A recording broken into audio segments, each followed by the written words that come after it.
dysfunctional vet here. This is my flow line. The water comes in through here, and if you can see in there, there's a small hole which produces a Venturi effect. High pressure on this side, low pressure on that side. As the pressure builds up here, it's going to look for another way to escape, and it'll come up through this tube, which is going to be going to my tank with the fertilizer. This side over here is a low pressure zone, so it produces a differential of pressure, high pressure, low pressure, so it has the effect of pulling the fluid in. You could say that this is under a slight vacuum, but that's not exactly true. It's just a difference in pressure, what we call a vacuum, but it's just a difference in pressure. The water flowing through here, as I said, is controlled by this little hole. Now I'm running at 20 psi, so I need to put an additional restriction in there.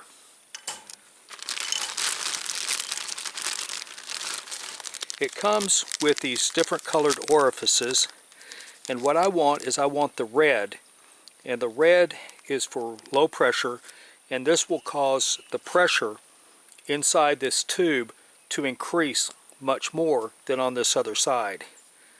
So now, without getting into the physics of flow, the pressure on both sides will be physically different, but they're going to kind of equalize out when the higher pressure here flows into the tank and then comes back over to here. It helps equalize this side. That's as far as I'm going to get into what's actually going on inside of this, because I don't want to confuse you any more than that. Just think this is high pressure, this is low pressure, so it flows from here to there. And there are different colors on here, and because I'm using a 20 psi system, what I want to do is I want to use this red one inside here. So I push this in, and I'll get a pencil or a stick or something, and I will seat that in place. So let me do that off camera.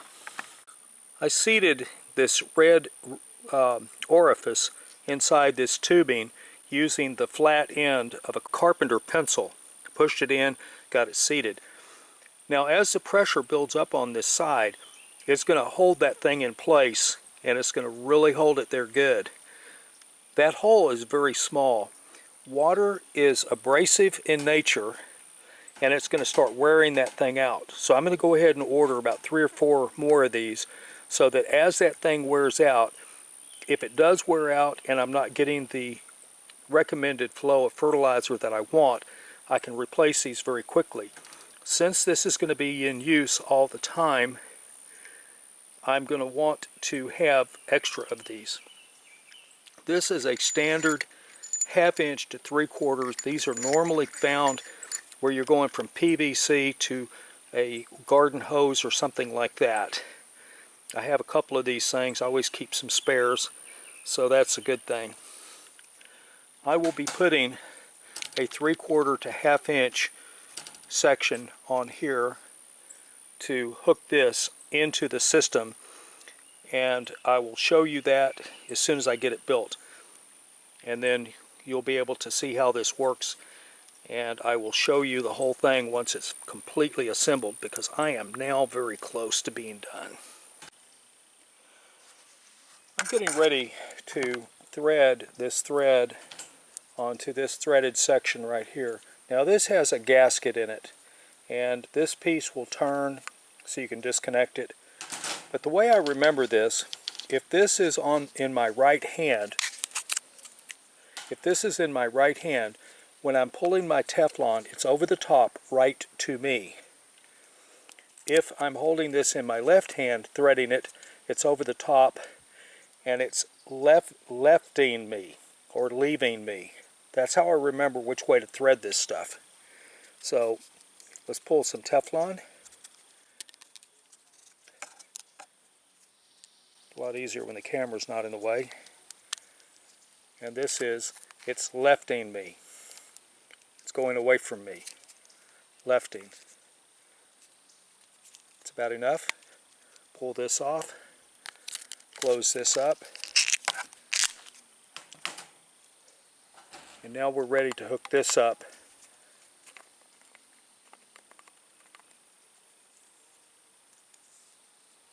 Got to take your time, make sure you don't cross-thread it. And I previously tested this to make sure that it wouldn't cross-thread. If you remember, I said I had one that cross-threaded on me and there was nothing I could do. The threads themselves were physically damaged. Now there's a way that what you can do is you can file these things down and then you can redo them. But the actual threads themselves were actually damaged in the casting process. So one of my valves is really crooked. Now I'm going to have to get a pipe wrench to finish this, and then I'll come back and I'll show you what I'm doing. One of the big problems when you're dealing with stuff where you don't know exactly what the dimensions of things are, and in my case I don't have that much experience building with PVC, but I have built some stuff. So I've got threaded connections here and here, which allow me to remove this to replace the orifice that I discussed earlier. In addition to that, I do not need the shut-off valves for these, where the tubes come up, and in the drawings it shows them, because I can turn the water off right here on either side. In addition to that, when I get finished with this, if I want to flush my lines, I can open that line, and my fresh water will come through here, go across, up here, and then flush out through the system, so I can rinse the fertilizer out. I've got a nephew who's about 9 or 10 years old, and he calls himself the farm manager. And I did a video where I told him the one thing you do not have is time. Anything you can do to speed yourself up will help. In my case, I'm a one-man shop. Got a new mouth to feed a couple of days ago. That's her, just now. Her name is Daisy. Prettiest, well, she's really not. Anyway, prettiest dog in the dog patch. Anyway, the one thing you don't have is time.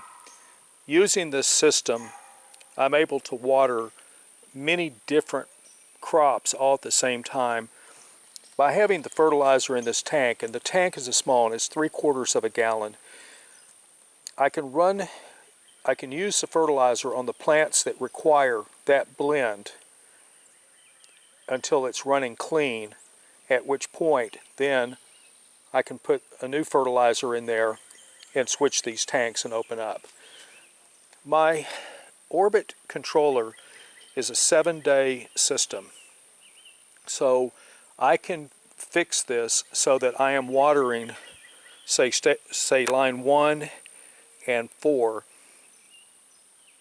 Mondays and Thursdays, and I'm putting 1 inch down on Mondays, and I'm putting 1.5 inches on Thursdays. I'm just using an example here. I can also open up one of these valves and run fertilizer to one of these plants, or to a section of plants, and never be affected by the watering systems on these other lines. That's why I like this, and that's why I was so happy to find this tank. And I'm going to put the link in the description. I also want to put a note out there for their customer service. I called up, some young lady tragically answered the phone and had to put up with me, and she was very helpful. Unfortunately, they don't have cyanide tablets there for when people like me call in, but she helped me out, got me what I needed. The customer service for this company is beyond amazing.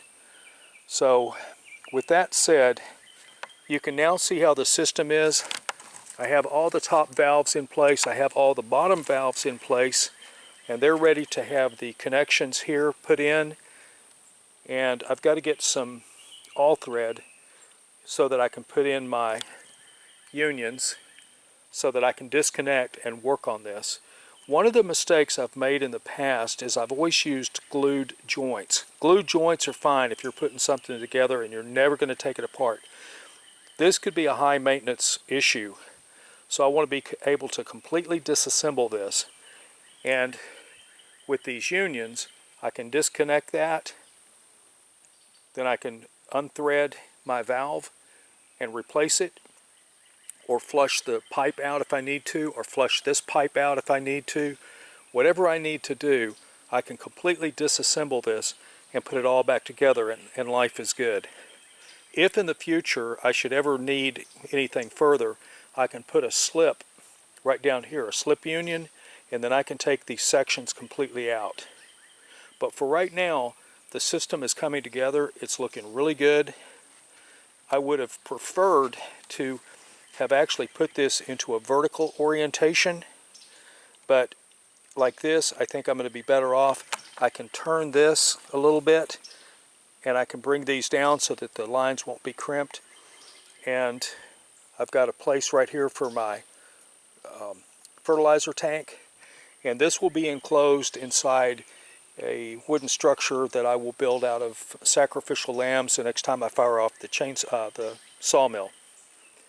But for right now, this is what it looks like. I'm pretty happy with it. And once it is actually in production, I'll show you that. This is the easy flow tank system that's going to be hooked up to the manifold you just saw. You have two lines. You have a blue line and you have a green line. The blue line is the in, which is on the high pressure side of the venturi. The line out is on the low pressure side of the venturi. The top has these features of a fast flow, and you can bring this down here to 3, 1, and then slow. They send a book which tells you roughly how many gallons per hour these different settings are. There's two types of fertilizer that this thing is recommended with. One is a liquid fertilizer, which is probably what I'm going to use, and the other one is a water-soluble powder. Water-soluble powders are fantastic because you save on weight and volume, actually, because a very little powder goes a very long way. But I'm going to probably be using liquids initially until I kind of get the feel of what I'm doing, and then I'll be switching probably to a wettable powder, which, as I say, saves on weight, saves on volume. Much better product in the long run. That's not an endorsement for water-soluble powders. That's just the facts. Okay. When you open the system, it has an outflow line and it has an inflow line, and this inflow line actually has something to cause turbulence, so it keeps everything in suspension inside. The directions say to remove the lines from the venturi when you unscrew the cap. I'm actually going to put a disconnect on here so that I can remove them right up here close without all that. Now, they come with valves, and they also are supposed to have crimps somewhere, but I don't see those. Yeah, I don't see the crimps at all. I'll have to check on that. These were the other orifices, the black and the white. Yeah, I'll have to ask him about that. Anyway, this line in, coming from the high pressure, mixes, line out, goes to the low pressure. It flows under pressure on the high side to the low side. Now, they say to avoid tank rupture, do not leave the tank system under constant pressure. This design that I have over here with this manifold system that I've got will always have an open line. Nothing over here can be under pressure when the water is on, so I don't have to worry about that. The one thing that I will be doing, which I have not yet done, and it just now occurred to me, is I do not have a pressure gauge down here at the vault 6. So I need to get a pressure gauge down there, which is easy to do, and make sure that the water pressure is about 20 psi. Now I do have a pressure gauge at vault 1, and vault 1 I'm in the process of rebuilding, and I haven't got it to where I can really show it to you yet. But I wanted to show you this easy flow. I wanted to really brag on their customer service and say that they are just absolutely fantastic. This is vault 6. Vault 6 starts coming up through a 5/8 inch line into a screened filter, which is underneath all of that mess, where it then flows into the vault. The black line that you see right there is from the controller, which controls the valves. It comes inside and it goes into this 1/2 inch clear line. This 1/2 inch clear line is rated for 60 psi. The system is going to be delivering 20 psi, so I'm well within a safety range here. And I won't be coming anywhere close to the least material condition of any of my stuff down here. The black line that you see right here is my cable. Now when you get ready to split this stuff, you start at the distal end, which is going to be the end of the line, and you clip it a little bit and you're going to find a thread in there. Grab a pair of pliers and you can rip that for however long you need to get your cables. I built this little wire rack that you see in here with that 4A wire welder that I discussed.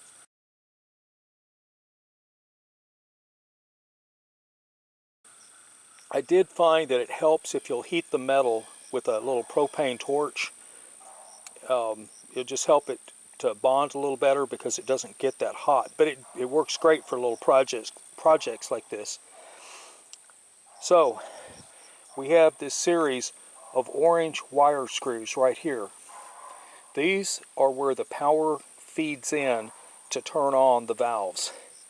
On the back side, in the white wire, we have these two that come here, these three that come here, and then these two right here come up to this point right there, so that I have a complete circuit.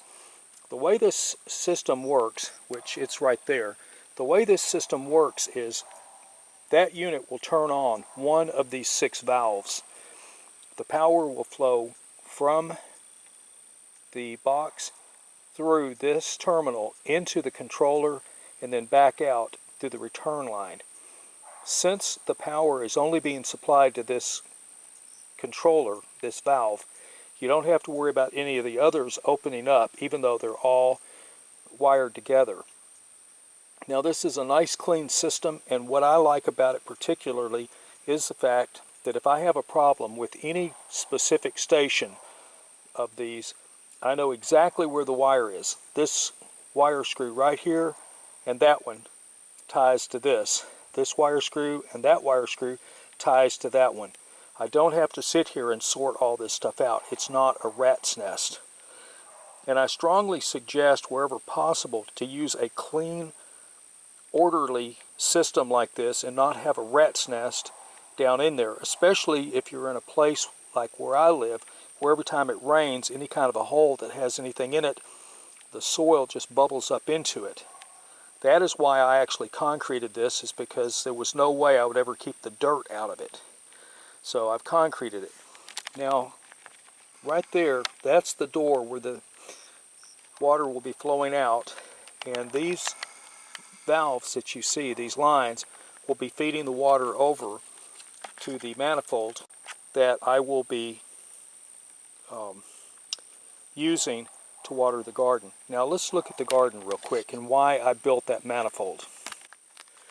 These are pinto beans, and there are 9 lines of pinto beans inside this, and they're planted not exactly on 2-inch centers, but awfully close.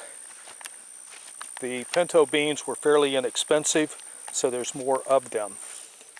Right here we have black beans, and there's, I think, if I remember, there's 8 lines of black beans planted in this, and in that blank spot right there, the plants that I planted did not come up. So I'm getting ready to kill all those weeds down there. I'll hoe them up tomorrow and then replant.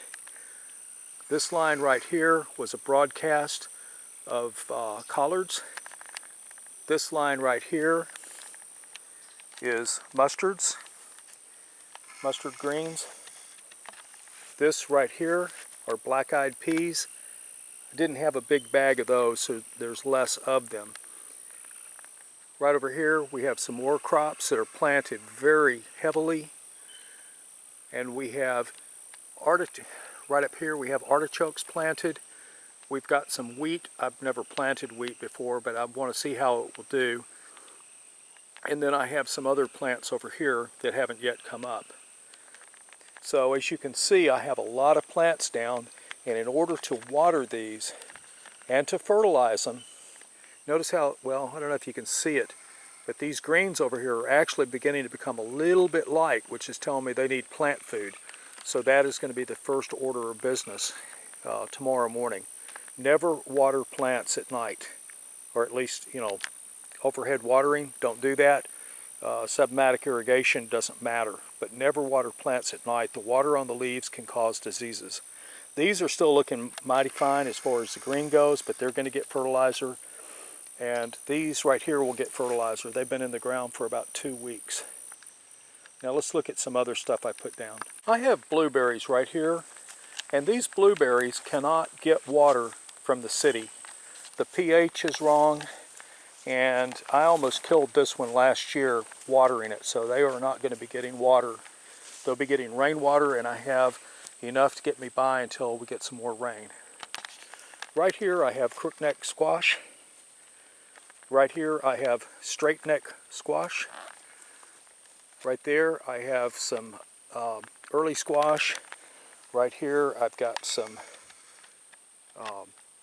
it's a straight neck squash, but it's a different type. Those over there are cantaloupes, and all of these have to be watered. By using that manifold station that I showed you, I will be able to supply fertilizer, specific dope rates to these plants on schedule with a timer by just opening those valves, since I'll have a manifold system that will bring the water down here. My distribution system is going to be a 1/2 inch PVC, which will be screwed together in lengths, and then once it gets out here, then I'll use a distributive system so that everything is watered. Now, since I'm doing intense gardening, all of my distances between my emitter heads are going to be 18 inches. But the distance from the tee on the leads is going to be about 8 inches, 8 to 10, which will allow me to run the line down the length of this and then stake the emitter head right along the plants so that I'm delivering the water directly to these plants on schedule, on time. And again, with the use of the fertilizer tank, I'll be able to get the fertilizer to the plants. Now I have 2 grapes. I went to actually buy some more, but they had sold out. That's the problem with living 100 miles from anything.